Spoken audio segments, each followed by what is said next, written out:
to move back some to take out the ones in the higher tier windows, which is fine because they may or may not start shooting rockets at you. But you can see I can't hit him because of the fake little block that the window is making.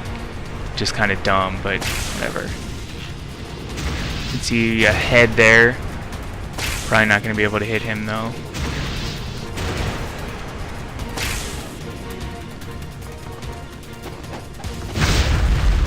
Refill our arrows. Now they're starting to shoot rockets because we're getting closer.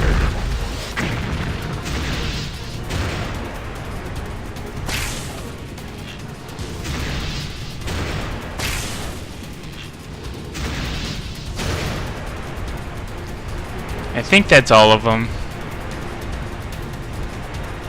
I don't see any more. So once you think you got them all, what you're gonna do is you're gonna want to jump out here and then just hold block until they stop shooting at you. And then once they stop shooting, shoot an arrow and repeat. Hold block. And you're gonna do it again.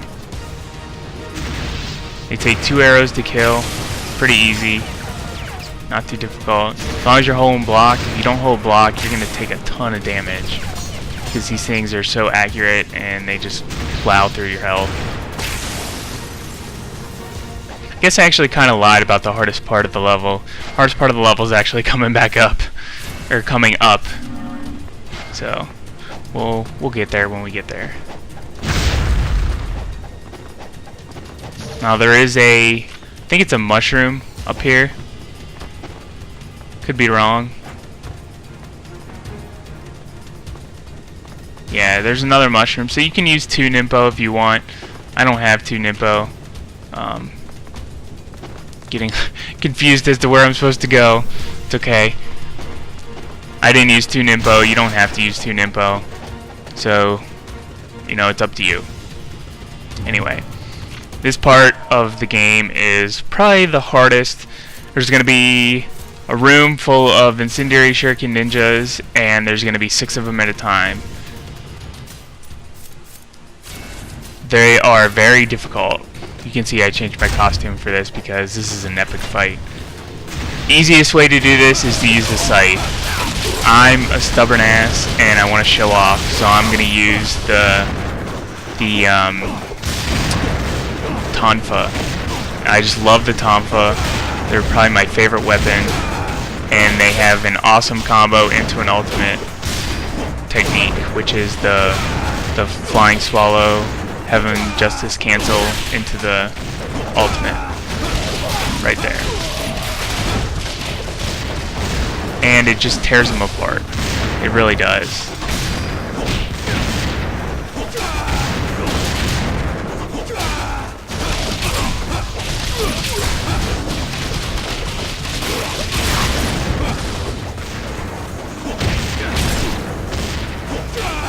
Main thing here is to stay active, keep moving, don't get close to them or else they're going to grab you and do their suicide attack, and make sure you use a lot of moves that give you iframes.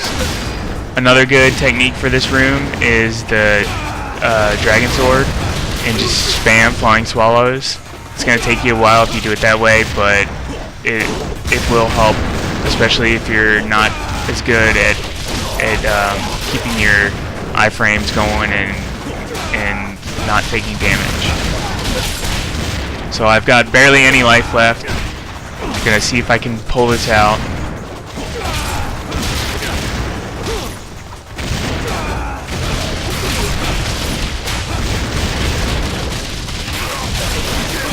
One more hit and I'm basically dead. Thankfully they're all gone. I think, except for one. Pesky little buggers hit. There he is.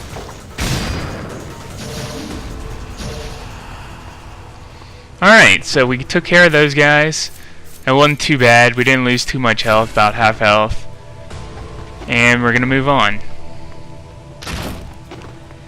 You can't go back and save, which is a very, very That's what actually makes this part hard. It's not the actual ninjas, it's the fact you can't save after, and there is another fight that you're gonna have to do after this, after those ninjas. So you just gotta be really careful that you don't mess yourself up and get yourself killed in this next fight here. So we're gonna go over here, gonna grab the key, the bell key, and then we're gonna go back, and there's a dead body over there with a Life of the Gods orb. So we're gonna pick that up.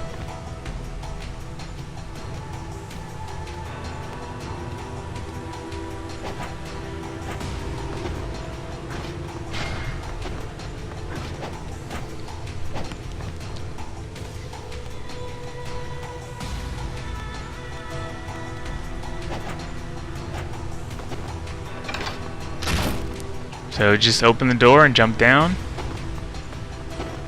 Then we're gonna open another door and jump down again.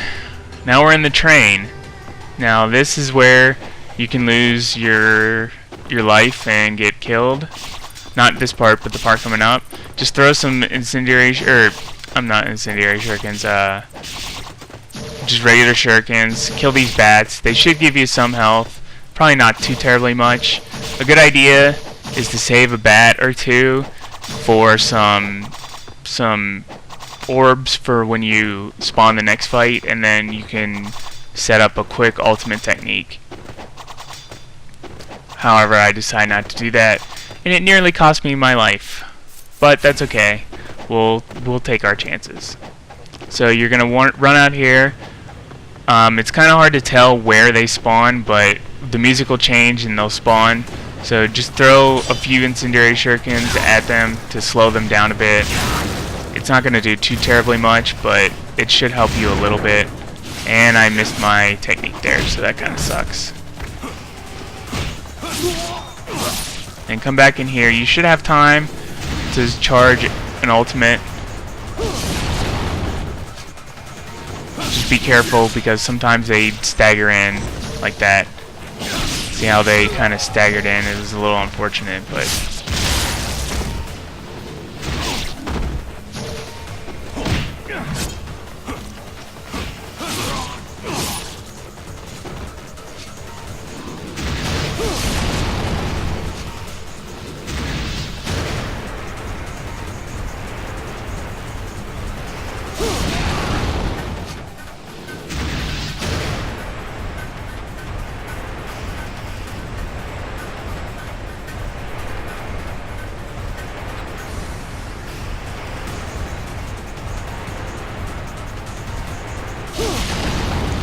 so I guess I got all the ninjas there, and then it's gonna open the door.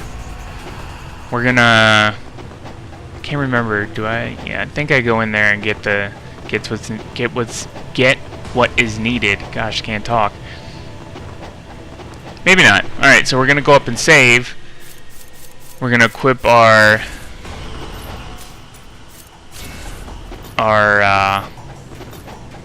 flail. It's a flail, right? Yeah, it's a flail. No. It's a Katsurigama. Haha. Yeah, there we go. Alright, so we're gonna equip this for the boss coming up. And I guess I decided we might as well just go in here and get what we need. It was a key. Another key. And we're gonna go save, and then there's a chest we're gonna come back and open. And then we'll move on to the boss fight.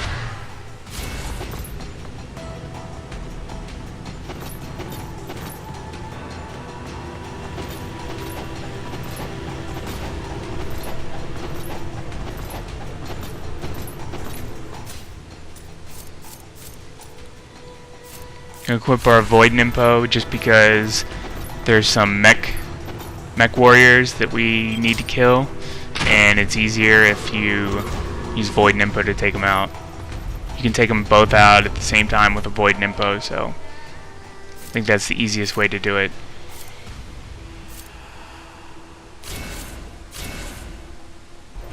Gonna save, grab the chest. If it's what we want, we'll come back and save. And we'll probably take a break and then come back for the boss fight.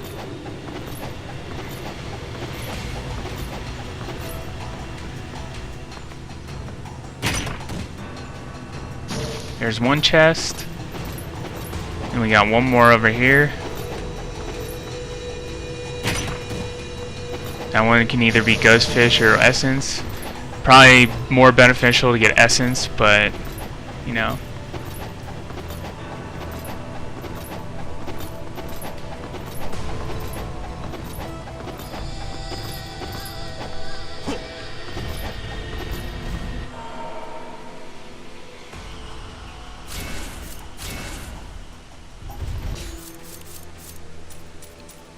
Alright, we gotta upgrade our Void Nimpo.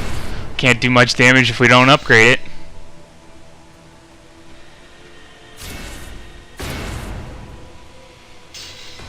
So, with our Void Nimpo upgraded, now we are going to go take out the boss.